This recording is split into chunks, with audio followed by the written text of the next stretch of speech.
Oh, 1D. Let's go. All right, come on, come on, come on, come on. 1, 2, 3. I knew it. I knew it. Once they said there was the main event, I just knew this was gonna happen. This is, hey, the Raw Tag Team Division might be back, y'all. They might be back.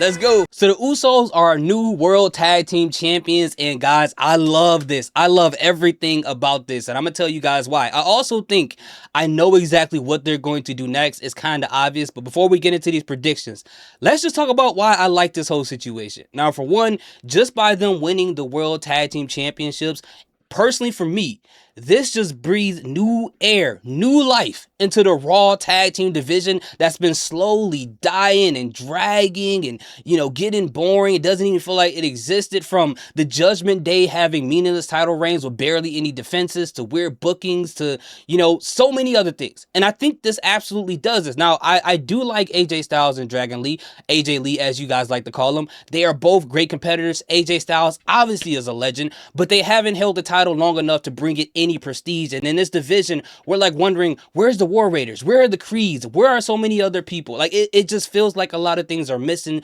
So to put it back on one of the greatest tag teams of all time in the Usos, to me, that just makes all the sense in the world. And I think that everybody really benefits from this whole situation. For one, if you're a Jimmy Uso fan, I know this is not the title that you wanted. You wanted him to have the US title or the IC title, and I still think those titles or one of the titles could be pending in his future.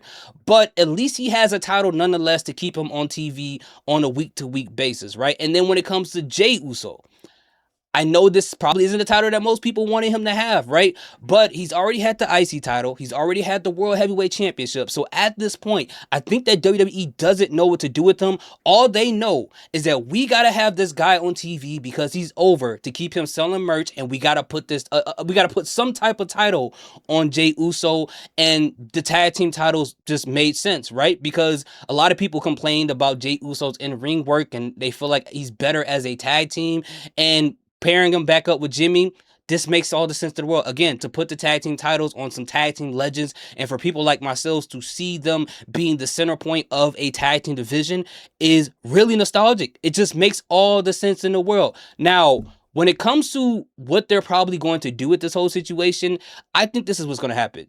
I think, and it's probably pretty obvious to a lot of people, I think they're going to lose the tag team titles to two members of the division. Now, at first, prior to the whole Seth Rollins situation, I wanted to see Braun Breaker and Bronson Reed become tag team champions. But since Braun Breaker is going after the World Heavyweight Championship, and remember a long time ago, when Seth was still the leader of the division, Paul Heyman did tell Braun Breaker at one point he will become World Heavyweight Champion. So I think this is just a prophecy being fulfilled by Paul Heyman. So it would just make more sense for the tag team titles to go on Austin Theory and to go on Logan Paul, right? It would make more sense. I would say Bronson Reed, but I think he's more fitting to get a mid-card championship, in my personal opinion, if they want to drape the entire vision in gold like they did with the Undisputed Era and NXT and so many other people. But I think that just makes all the sense in the world. And when that happens, you can have Jey Uso, and I know people are not going to like this, but this is probably where they're going to go with this.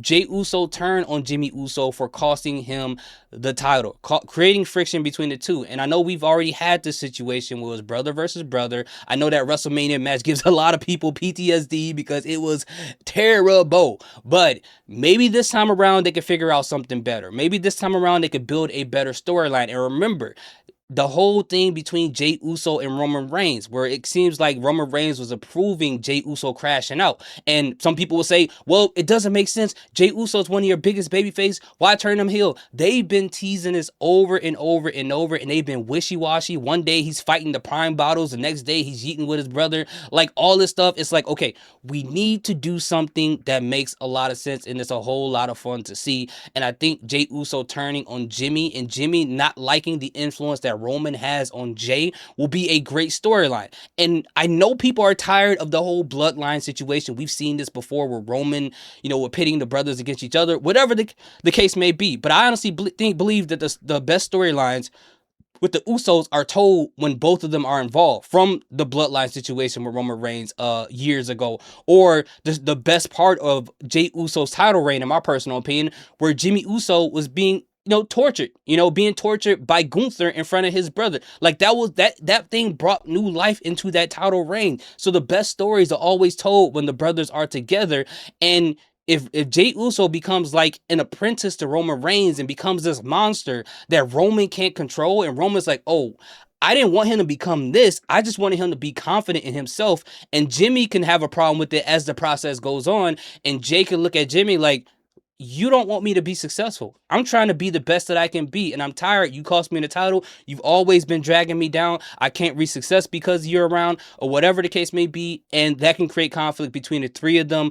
And I think that can create some type of interesting storyline, but also keep Roman Reigns on TV on a weekly basis, which I think at this point would make more sense for Roman. I think the Roman returning more times than people return their items at Amazon after Christmas, like that whole thing is starting to get, kind of old in my personal opinion. But overall, I really do like this choice. Y'all let me know what y'all think in the comment section about this prediction and how I feel. I would love to hear what you have to say. Salute, peace, have a great day.